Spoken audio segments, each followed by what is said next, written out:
Okay, we have something a little bit more creator focused today. You don't have to be a YouTuber to want to get the most out of the camera on your smartphone.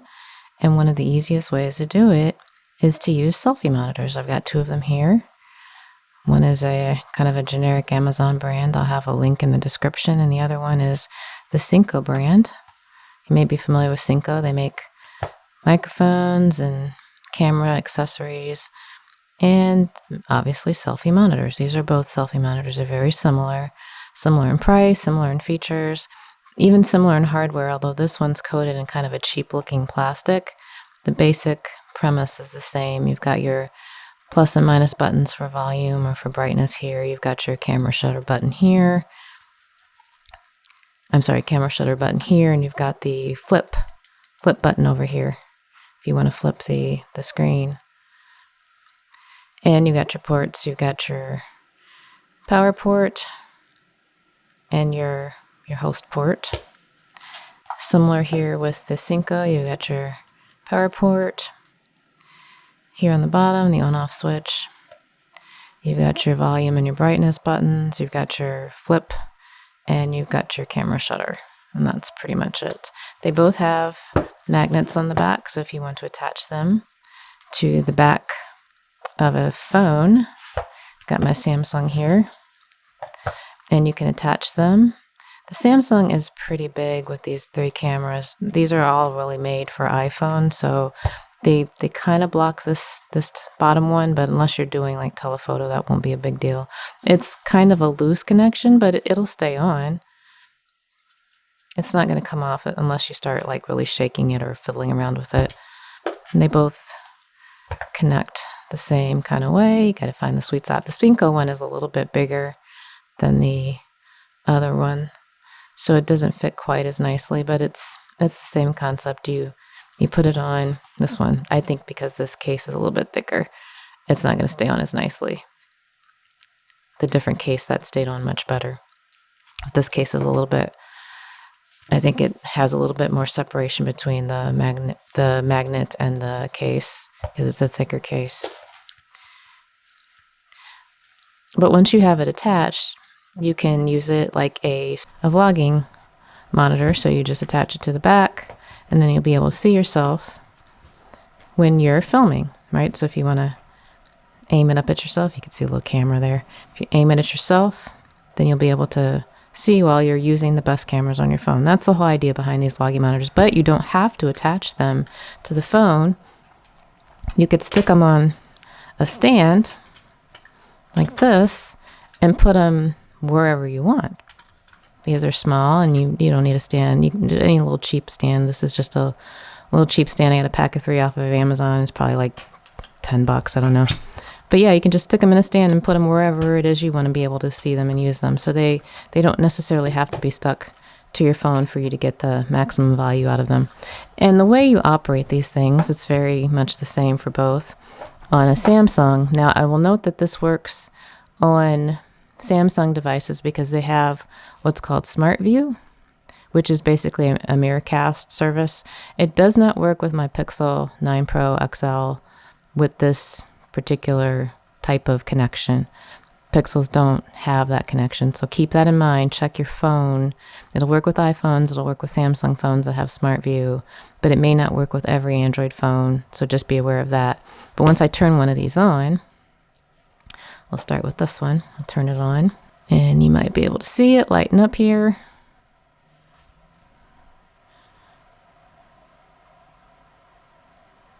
Of course, I have it upside down. And so then it tells you on here how to connect to it. You do your screen mirroring so you can see the instructions for connecting it that way. And then if you want to connect the Bluetooth connection, you don't have to connect via Bluetooth, but that's how you get the shutter button to work. The shutter button, if you want to be able to take pictures with the, like, let's say you're holding this somewhere and you've got your camera somewhere else, you're doing like a truly remote kind of monitoring situation, and the phone's not like in your hand or close by, you can control the shutter with this button. That's what you need Bluetooth for, but otherwise you just connect with the Smart View. So I'm going to go ahead and do that. And then I'm going to select selfie monitor.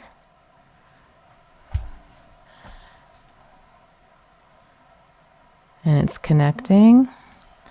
And then you'll be able to see that I've got it here. So if I want to go into camera,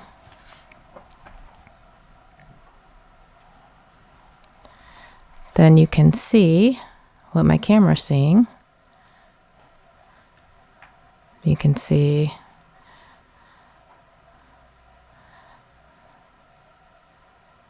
that's the whole idea behind this. So you can sit the monitor wherever you want, wherever you can see, and you can still use your camera wherever you want your camera to be and point it at whatever you want it pointed at.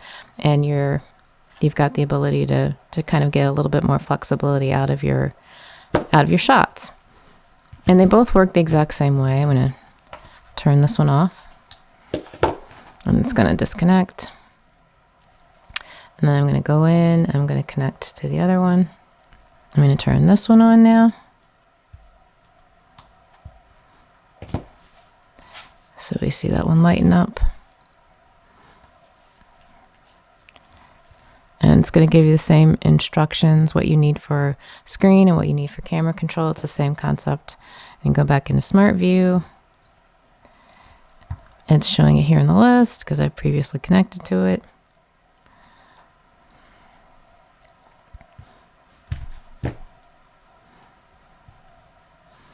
And now we can see here what my camera is doing, just as we did before.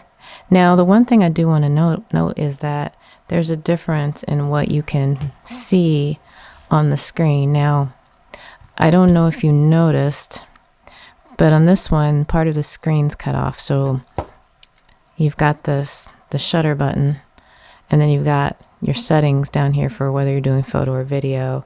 And you'll see you can't see that here. Now, it doesn't matter because it's not a touch screen. You can't do anything with the screen. But if there's something on the screen that you want to see below this point, you're not going to see it. Whereas on this one, you got to see a little bit more. And I'll go back. I'll show that again because I think that's important. So just keep in mind that the amount of information you're showing on a screen does vary between these. So remember how much you see here. I'm going to turn this one back off. Turn this one back on. And we'll connect to that one again.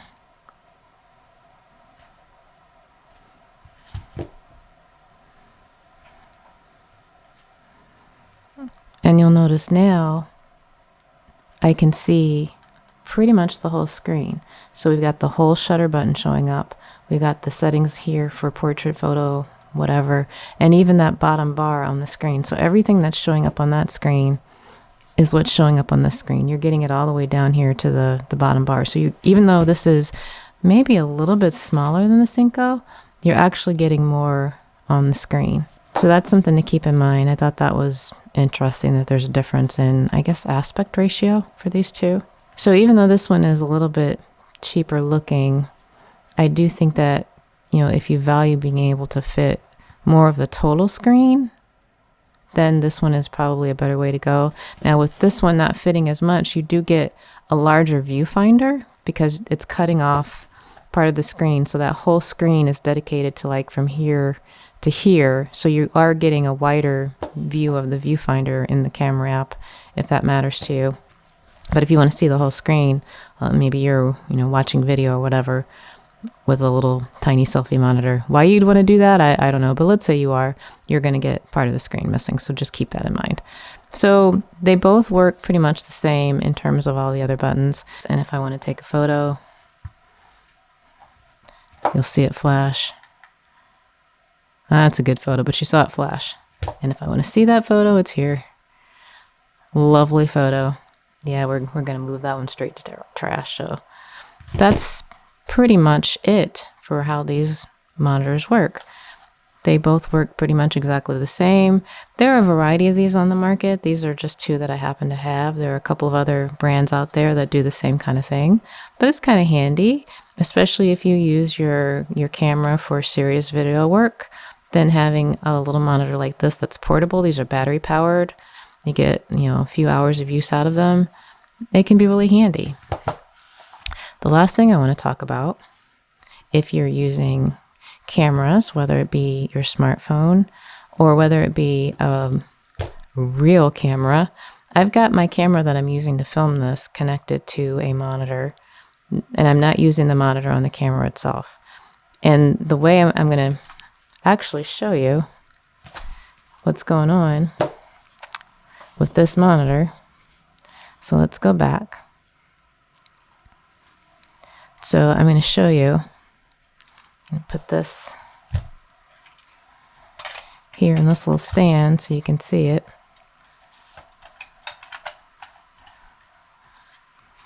And I'm going to take the camera and I'm going to show you. I've got this USB-C hub. This is a really kind of interesting hub. It's a USB hub. I'll show you the box. It's going to take up my whole shot. But it's this mini monitor USB docking station. And it's a really kind of a unique device. It's got, as you can see, a fold-out screen, and you've got ports on it. You can connect this to a variety of interesting things because it's got that HDMI port. It's got the USB-C and HDMI video import ports. So you can use it for a lot of interesting things, including as a monitor for your camera. So if I wanted to be able to see what my camera is doing, which I can, and you can see what's going on here on the screen, I'm using this hub. And you can see on this hub you've got buttons for controlling volume. I don't recommend it. It sounds terrible. And then you can turn it off with the power button. And then you can see I've got USB plugged into the top for power, and I've got HDMI. And the camera itself has a, hard to figure out where I'm going here, has a micro HDMI port down here. So I can see what I'm filming with this handy little thing.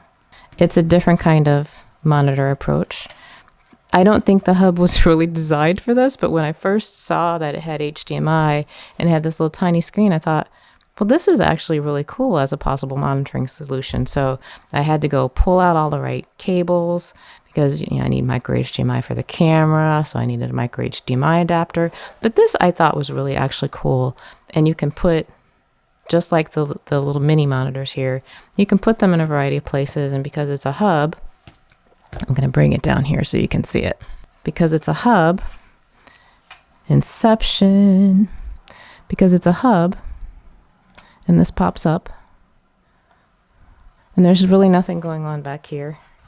Nothing going on back here. It's just smooth where you lay it down. And then on the back you've got an aux port and the HDMI port and the host port for plugging in a computer, and I think this is a port for Raspberry Pi if you're doing GCIO with Raspberry Pi. And again, you can see the ports on the front. So I thought this was neat. This is really helpful to me because it's a bigger, even though it's not a huge screen, it's a much bigger screen than the screen on my camera. So these are some ways to monitor the video coming in through your cameras, whether it be with a vlogging monitor like these, or with something a little bit more strange like this USB-C hub with mini monitor. I like all of these. I think they're interesting solutions for people who want to do more with their cameras, whether it be, your Sonys or Canons or whatever, or just your smartphone, assuming that it can do Miracast. So that's a look at some monitoring solutions for creators. What do you think? Would you try any of these? I think they're inexpensive enough that it'd be fun to play around with them and see what you can do, what kind of interesting shots you can get, and how you can monitor them in ways that you wouldn't have expected. It gives you a lot more flexibility. So that's been a look at 2 selfie monitors and a USB mini monitor. Thanks for watching.